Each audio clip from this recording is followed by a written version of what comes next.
दोस्तों तो आज की वीडियो में कवर करेंगे लोग एनसीईआरटी पॉलिटी क्लास 11 के पार्ट 2 के चैप्टर नंबर 7 है संघवाद फेडरलिज्म। तो सबसे पहले देखेंगे लोग कौन कौन से टॉपिक इंपॉर्टेंट है और संघवाद क्या है और भारतीय संविधान में संघवाद और शक्तियों का विभाजन देखेंगे लोग और सशक्त केंद्रीय सरकार व संघवाद। और दूसरा टॉपिक है भारतीय संघवाद में तनाव के कुछ पॉइंट है। तो पहला है केंद्र राज्य संबंध और दूसरा है स्वायत्तता की मांग और इसमें राज्यपाल की क्या भूमिका है, गवर्नर की भूमिका, तो इसे भी देखेंगे लोग। और तीसरा है नवीन राज्यों की मांग और इसमें कुछ विशिष्ट प्रावधान को देखेंगे लोग। और जम्मू कश्मीर की क्या स्थिति है तो इसे भी देखेंगे। और संघवाद क्या है तो संघवाद का मतलब एक से अधिक स्तर पर सरकारों का होना और ये प्रीलिम्स के फैक्ट है। संघवाद एक संस्थागत तंत्र है जो दो प्रकार की राजनीति व्यवस्थाओं को समायोजित करता है और सरकार की इस दोहरी प्रणाली का विवरण आमतौर पर एक लिखित संविधान में दिया गया है। और नेक्स्ट देखेंगे लोग संघवाद का हमारे संविधान में क्या क्या प्रावधान है। तो संवैधानिक प्रावधानों में सबसे पहले अनुच्छेद 245 से 254 तक जो विशेष प्रावधान है वो संघवाद को लेकर के किया गया है। और पहला आर्टिकल देखेंगे लोग तो ये कह रहे हैं भारत अर्थात इंडिया राज्यों का संघ होगा। और आर्टिकल 257 क्लॉज 1 में देखेंगे लोग और आर्टिकल 257 ये कहता है कि राज्य की कार्यपालिका अपनी शक्तियों का प्रयोग ऐसे करेगी कि संघ की कार्यपालिका है इसमें बाधा न पहुंचे।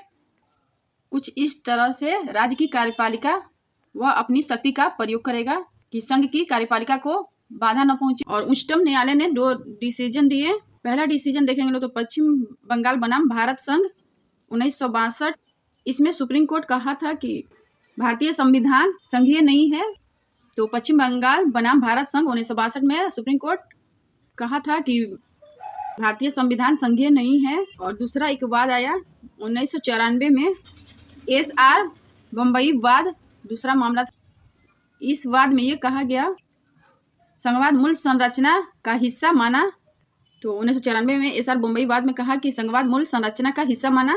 और संविधान सभा ने एक ऐसी सरकार बनाने का फैसला किया जो केंद्र और राज्यों के बीच एकता और सहयोग के सिद्धांतों और राज्यों के अलग अलग शक्तियों पर आधारित होगा। संविधान भारत का वर्णन करता है। और आर्टिकल 1 इंडिया जो कि भारत है राज्यों का संघ होगा। और संघ यूनियन और फेडरल दोनों को देखेंगे लोग तो और हिंदी में दोनों के लिए एक ही शब्द है संघ। यूनियन को भी संघ कहते हैं और फेडरल को भी संघ कहते हैं। और इसमें अंतर क्या है तो फेडरल के एक अच्छा सा एग्जांपल है अमेरिका। तो अमेरिका में तो इसमें जो राज्य बटे हुए थे वो समझौते के द्वारा जुड़े हुए थे, लेकिन भारत में ऐसा नहीं है। तो भारत जो संघ है वो समझौते का परिणाम नहीं है। तो भारत के संदर्भ में कहा जाता है कि ये विभाज्य राज्यों का अविभाज्य संघ है। और फेडरल में देखेंगे लोग तो जो संघ है वो विभाज्य है और जो राज्य है वो अविभाज्य है। और भारतीय संघवाद की प्रकृति संघीय सिद्धांतवाद केसी बेयर के अनुसार संविधान की प्रकृति अर्ध संघीय है। और सतपाल बनाम पंजाब राज्य एवं अन्य 1969 मामले में सर्वोच्च न्यायालय ने माना था कि भारत का संविधान संघीय या एकात्मक की तुलना में अर्ध संघीय अधिक है। और संवैधानिक प्रावधानों राज्यों और केंद्र की संबंधित विधायी शक्तियां भारतीय संविधान के अनुच्छेद 245 से 254 तक वर्णित है। और संविधान की 7वीं अनुसूची में 3 सूचियों शामिल है जो केंद्र और राज्यों के बीच शक्ति का वितरण करती है। और आर्टिकल 246 भी कहता है। और संघ सूची के 98 विषयों पर संसदों का कानून बनाने का विशेष अधिकार प्राप्त है। राज्य सूची में 59 विषयों पर केवल राज्य कानून बना सकते हैं। और समवर्ती सूची के 52 विषयों पर केंद्र और राज्य दोनों कानून बना सकते हैं। हालांकि टकराव की स्थिति में संसद द्वारा बनाए गए कानून प्रभावी होते हैं।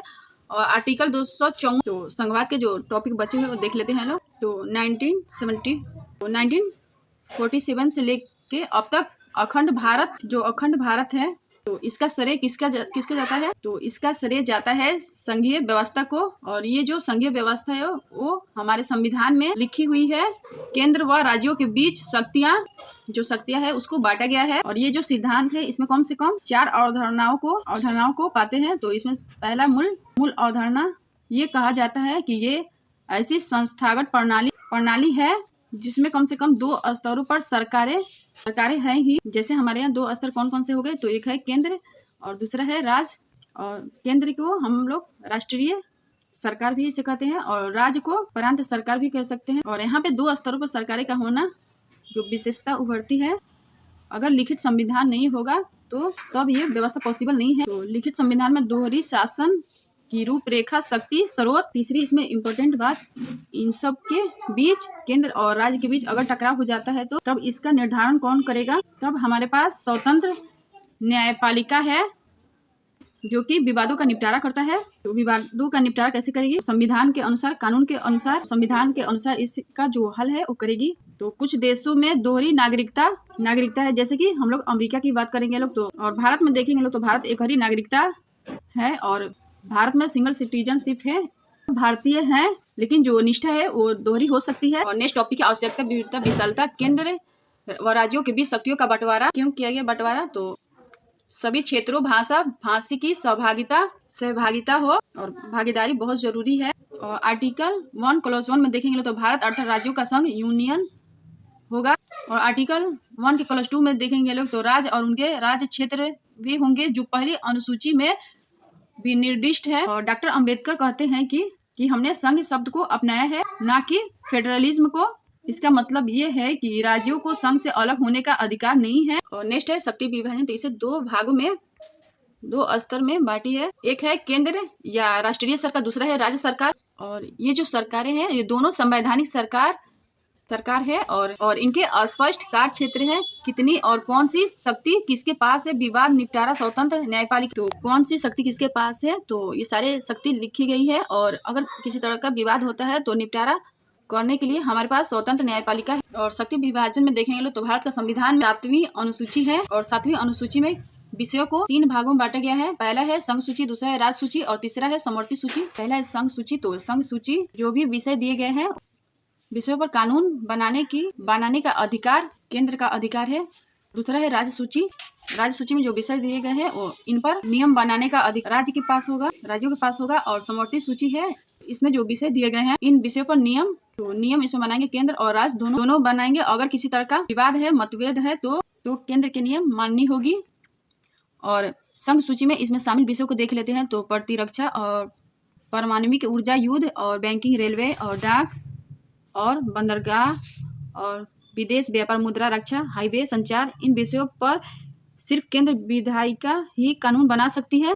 और राज्य सूची में इसमें शामिल विषयों को देखेंगे तो कृषि, पुलिस, जल, स्थानीय शासन, सार्वजनिक स्वास्थ्य, भूमिका, शराब, वाणिज्यिक व्यापार और पशुपालन, प्रादेशिक लोक सेवा। आमतौर पर इन विषयों पर सिर्फ प्रांतीय विधायिका ही कानून बना सकती है। और समवर्ती सूची इसमें शामिल विषयों को देखेंगे तो शिक्षा और कृषि, भूमि के अतिरिक्त किसी अन्य संपदा का हस्तांतरण, वन, मजदूर, संघ और सामानों में मिलावट। और केंद्र और प्रांत दोनों ही विधायिका इन मामलों पर कानून बना सकती है, लेकिन अगर किसी तरह का विवाद होता है तो केंद्र विधियां लागू होंगी। और ये यूपीएससी प्रीलिम्स का फैक्ट, संविधान द्वारा आर्थिक और वित्तीय केंद्र सरकार के हाथों में केंद्रीकृत है और इसमें अन्य सभी मामलों को शामिल करे जिनका किसी भी सूची में उल्लेख नहीं किया गया है।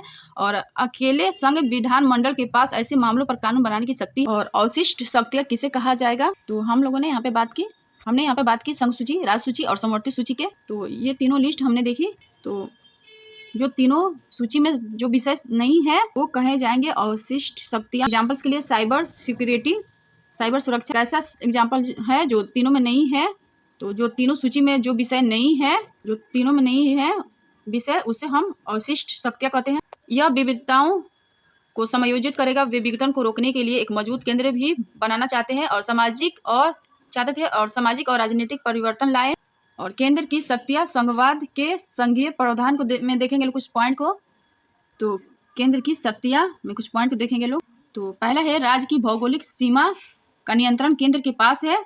पॉलिटिकल मैप को जब चाहे चेंज कर ले, ऐसा प्रोविजन करता है आर्टिकल 3। संसद के पास पावर है। और दूसरा तो यहाँ पे सेकंड देखेंगे लोग तो आपातकालीन प्रावधान केंद्रीय व्यवस्था में बदल देते संसद को राज्य सूची के विषयों कानून शक्ति सूची के विषयों कानून तो राज्य सूची के विषयों को कानून बनाने की शक्ति मिल जाती है। तीसरा है राज्यपाल। तो राज्यपाल की भूमिका, गवर्नर की भूमिका देखेंगे लोग तो राज्यपाल क्या कर सकता है? राज्य सरकार को बर्खास्त और विधानमंडल को भंग करने की सिफारिश कर सकता है और ये राष्ट्रपति को भेज सकते हैं। और चौथा है केंद्र की प्रभावी वित्तीय शक्ति राज्य अनुदान पर निर्भर है। तो राज्यपाल क्या कर सकता है, कुछ विधेयकों को राष्ट्रपति की मंजूरी हेतु आरक्षित कर दे। और नेक्स्ट है राज्यसभा के पास विशेष पावर। तो किस चीज के विशेष पावर है, तो राज्य सूची पर कानून बनाने का पावर है। और नेक्स्ट देखेंगे लोग प्रशासनिक सेवाएं, अखिल भारतीय सेवाएं जैसे कि IAS, IPS, IFS। तो ये लोग राज्य में नौकरी जरूर करें, लेकिन इस पर केंद्र का नियंत्रण होता है। आर्टिकल 33 और 34 ये बात करते हैं सैनिक शासन की।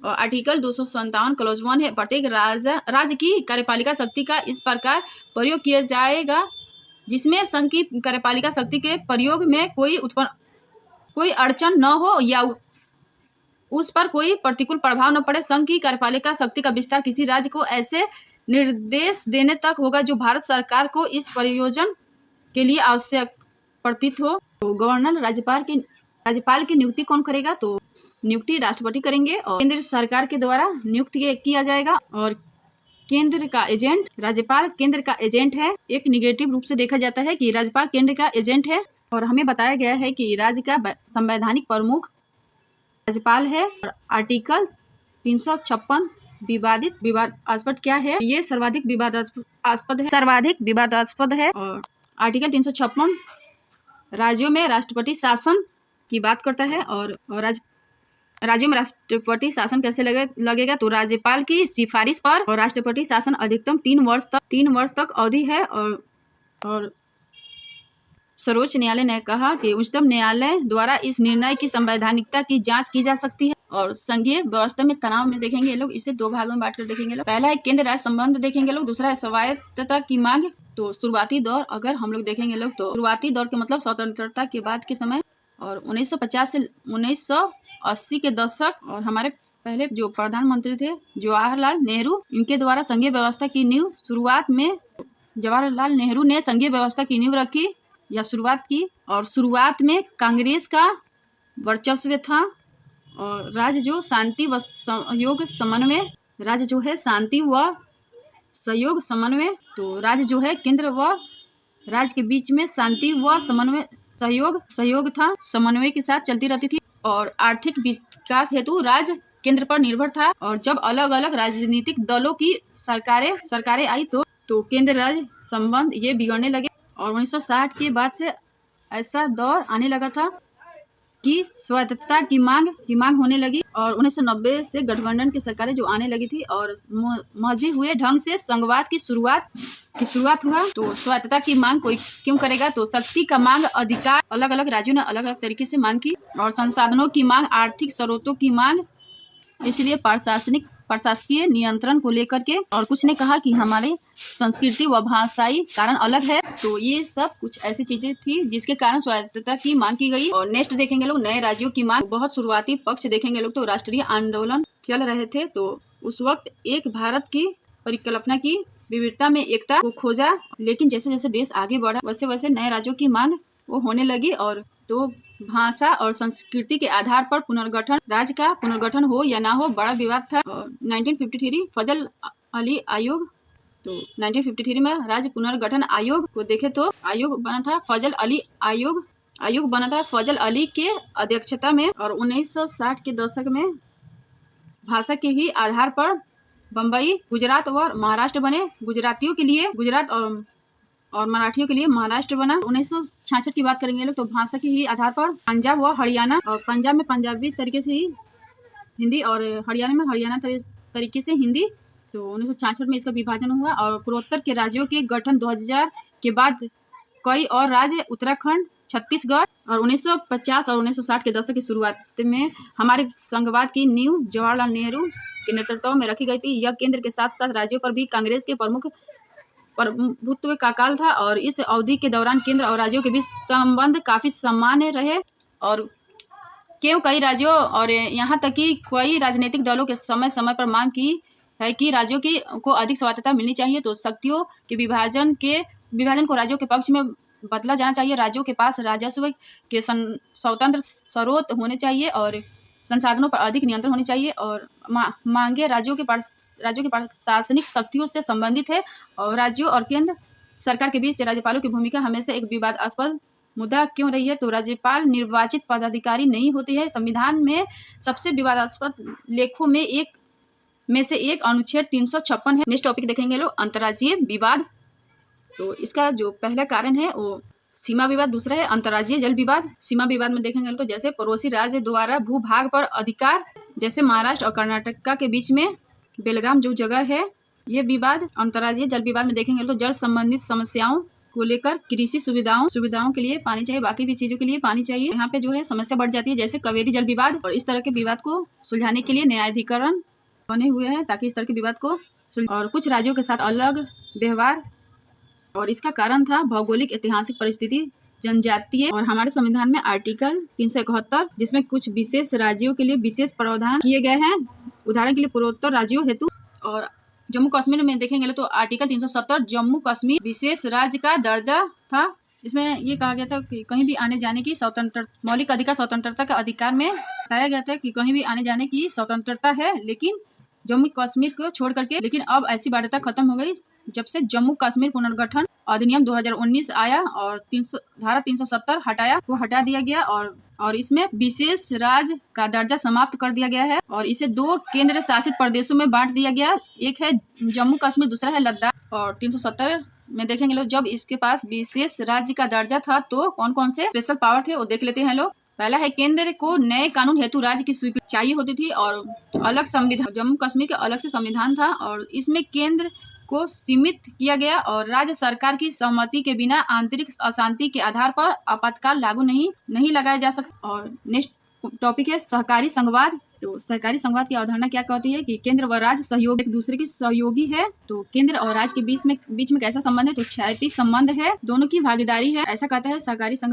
नेक्स्ट टॉपिक है प्रतिस्पर्धी संघवाद। तो प्रतिस्पर्धी संघवाद में ये कहा जाता है कि केंद्र की जो स्थिति है ऊपर है और राज्य जो है, और यहाँ पर केंद्र शक्ति, ये कहा गया कि केंद्र के पास जो शक्ति है वो ज्यादा है और राज्य जो है वो अन्य राज्यों की सहयोगी है। और यहाँ पे राज्यों के बीच में क्षैतिज संबंध है, लेकिन केंद्र के साथ कैसा संबंध है? राज्य के तो लंबवत संबंध है और राज्यों के बीच में क्षैतिज संबंध। साथ साथ राज्यों के बीच प्रतिस्पर्धा चल रही है। और प्रतिस्पर्धा क्यों है? क्योंकि केंद्र से निवेश अनुदान पाना चाहते हैं। और भारतीय संविधान में केंद्र और राज्यों के बीच शक्तियों का वितरण में प्रदान की गई योजना पर आधारित है भारत सरकार अधिनियम 1935। तो अगर वीडियो पसंद है तो like share comment and subscribe कर दीजिएगा।